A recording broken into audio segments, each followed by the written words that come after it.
Hey guys, what's up? It's Sean, Autotopia LA. Today we're here with Rob. Rob just drove in all the way from Arizona.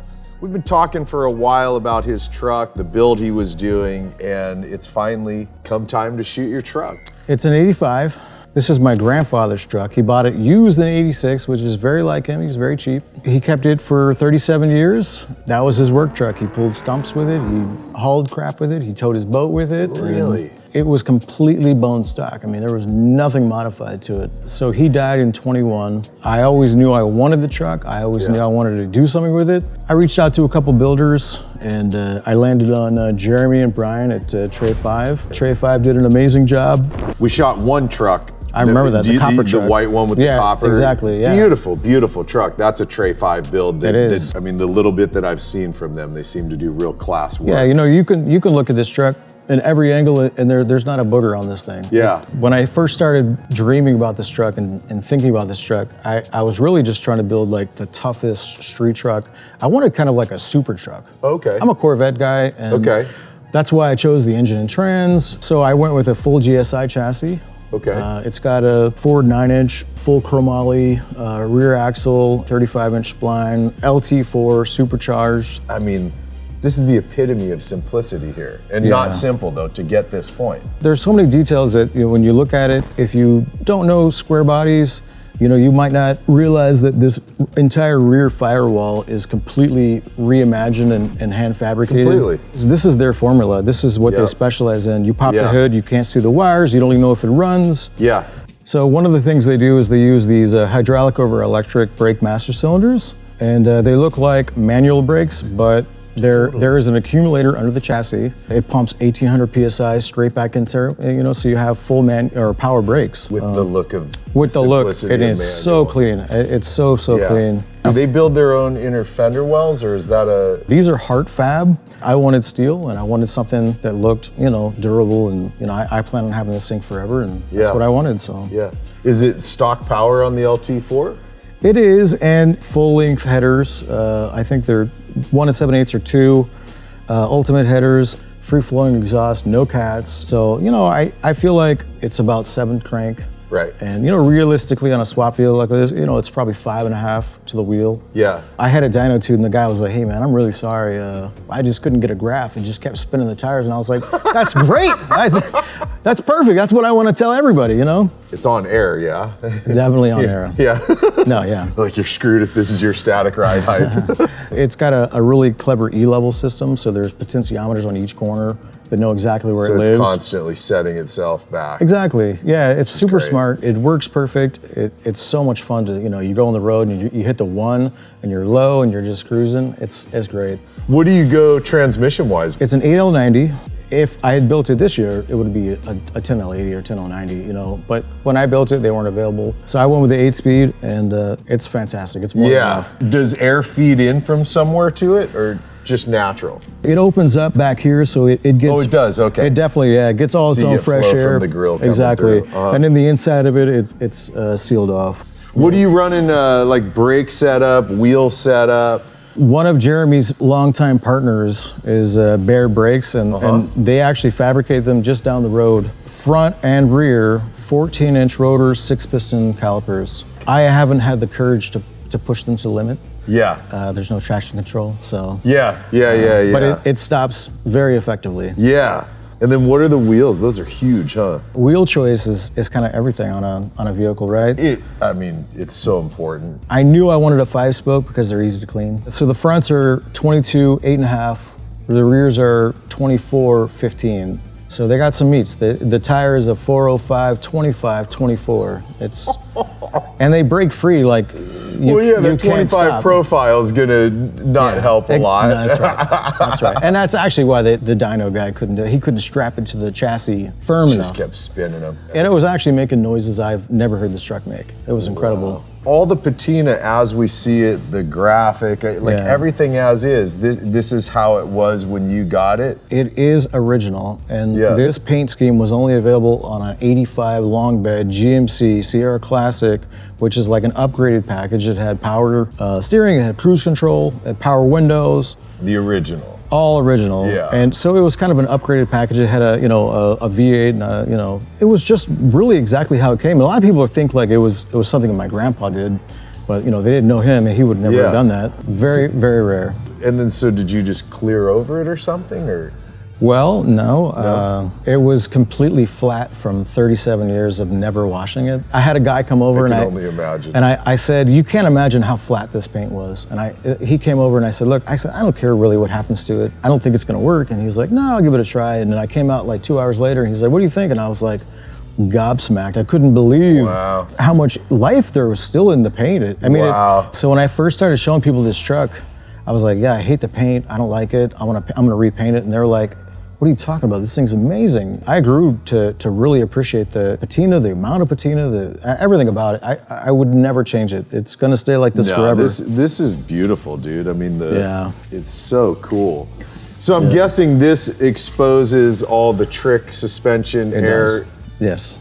Is it something manually you have to do, or is it push a button? Yeah, I figured with Tre5. Let's see it. Come on, let's see it. All right, let's do it. Badass. I had a guy come up to me. 3-inch exhaust tubes? Yeah, dual 3-inch. I didn't really know what to expect, but the result is just greater than anything I thought. Is that your grandpa? It is, yeah. So back in the South, in the Depression area, they used to call people by their first and middle. Anywhere he went, they'd be like, Willie George. This is Willie G. And I actually have a really beautiful tribute to my grandfather in the back window. That's Willie G. Yeah, and I love that. It's a great build for me. When you get the history of a vehicle, to me, it changes the whole feel of the vehicle. Yep. Yep. Really cool you did so much of a tribute to him. It's even more special because my 13-year-old daughter drew that. I mean, oh really? Very talented, very, very talented. So it's a full custom-made seat. It is, yep. Steve Yee at Elevated Design, this is one of his creations, this French Den seat. It's not the first one he did, but I had to have it. It's just an incredible touch. Really cool, rather than having just the... It is. For me, this interior is a 10 out of 10. He did an amazing job. I told him when I met with him, I want it to be vivid and wild. It is, but at the same time, it's very, very simple, dude. I mean, to keep like original looking switches, the door handle, the wind wing. I mean, you could go crazy on the interior. You really can. Nothing about it reminds you of what you're actually sitting in. I like when you still can tell what you're sitting in. I mean, you got an armrest, you got a storage, cup holders, your air controller. Was that Dakota Digitals? It is, yeah. I really wanted it to be like something that my grandfather would have had. Too bad he didn't get to see it, man. He would have loved it. Yeah. One thing I want to point out is my grandfather had these like old toothpicks or matchsticks that he jammed in all the AC vents. So when hold them in place. So when it got restored, I took them out and I put them back. So oh really? Yeah. Oh dude, exactly. I love that. Yep. Wait till we go for a ride, man. Oh, I believe it. It rips. Yep, I believe it.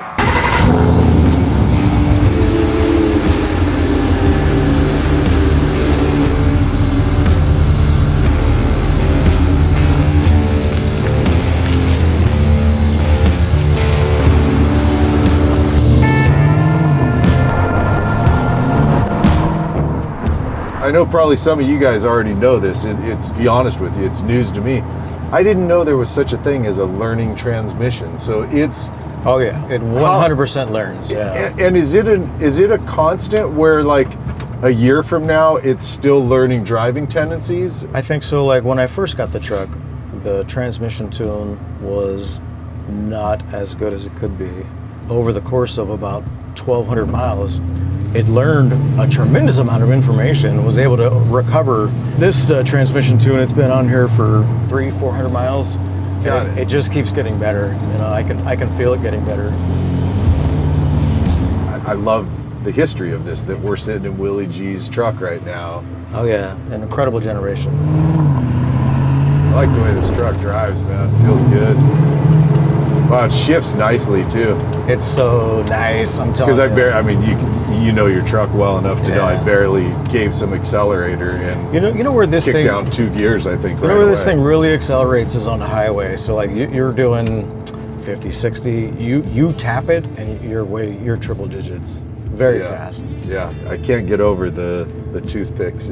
No, yeah, for me, it's just a beautiful tribute. You know, I like how the choices were to bring this interior up to date, but keep a lot of the elements that were true to this thing.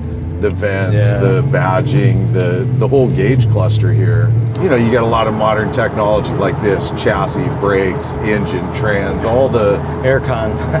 all the modern elements that make for way better drivability, but it's still a square body Chevy pickup truck. Yep. You didn't lose the truck.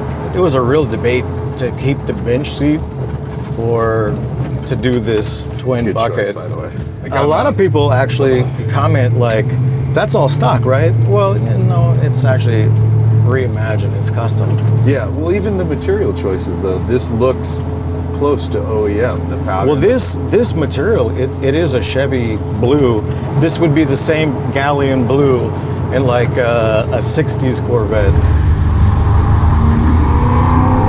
You know, that transmission, it digs and it gives you the right gear and you can really get on it, man. I've been in some automatics that are these crazy $500,000+ builds. Oh no.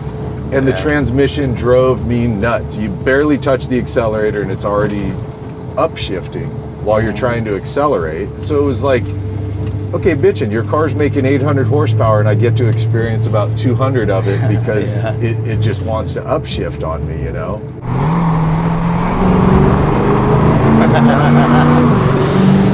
That's like 2,800 RPMs, but it instantly drops a gear. It does what you want it to do. It's not. Yeah.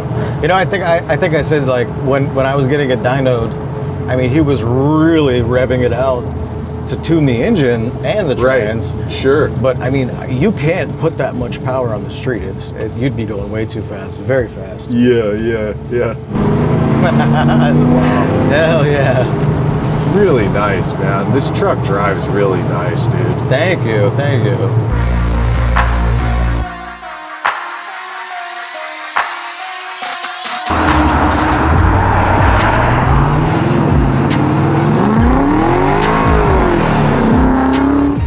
Woo. It's squirrel. Dude, and you're probably what, half throttle maybe? Nah, not much. Yeah.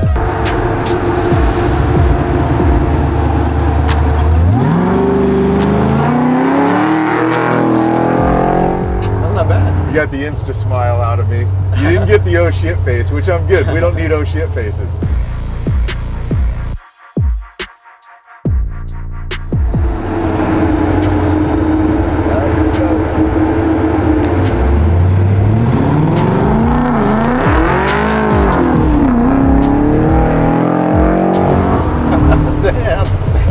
Thanks too much, man. The way you just got on it twice with me in the vehicle now is the kind of level that I personally feel just comfortable and it's fun, like a little kid on a roller coaster with your hands up in the air, because I can feel the acceleration. I know there's a lot more there, but at the end of the day, dude, and any of you guys, you want to give me trouble, feel free, but we are on public roads, you know what I mean? There's that. There are variables that become, I mean, in a blip of a second, things can change around you.